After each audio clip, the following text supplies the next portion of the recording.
डीपलो में अरबाब ग्रुप तरफ़ां अगवाण की गिरफ़्तारी ऐं पुलिस की नाजाइज़नि ख़िलाफ़ एहतजाजी रैली कढी धरनो हंयो वियो। अरबाब ग्रुप के सरगर्म कारकुन ॾातिर ॾिनो हालू की गिरफ़्तारी ऐं कारकुननि मथां केस दाख़िल करण ख़िलाफ़ सवे माण्हुनि एहतजाज कयो। अलावाला चौक ते निटहणो समय धरनो हणी एसएचओ ख़िलाफ़ नारेबाज़ी कई वई। धरणे में अरबाब ग्रुप के अगवाणनि अरबाब खान साहब तोगाची, बैरिस्टर अरबाब फज़लुल्लाह, अरबाब इनायतुल्लाह ऐं ॿियनि अगवाणनि शिरकत कई। उन मौके ते अगवाणनि ॻाल्हाईंदे चयो त थपाकर पुलिस इंतकामी कार्रवाईनि तहत असांजे कारकुन ख़िलाफ़ ऋण ॿार ॾिनो आहे।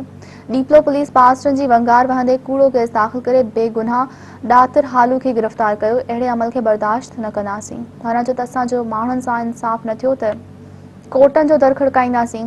पुलिस जी ज़ियादतियुनि ख़िलाफ़ मिठी में अरबाब गुलाम रहीम जी अगवाणी में हज़ारे माण्हुनि जो तारीख़ी धरणो हणंदासीं।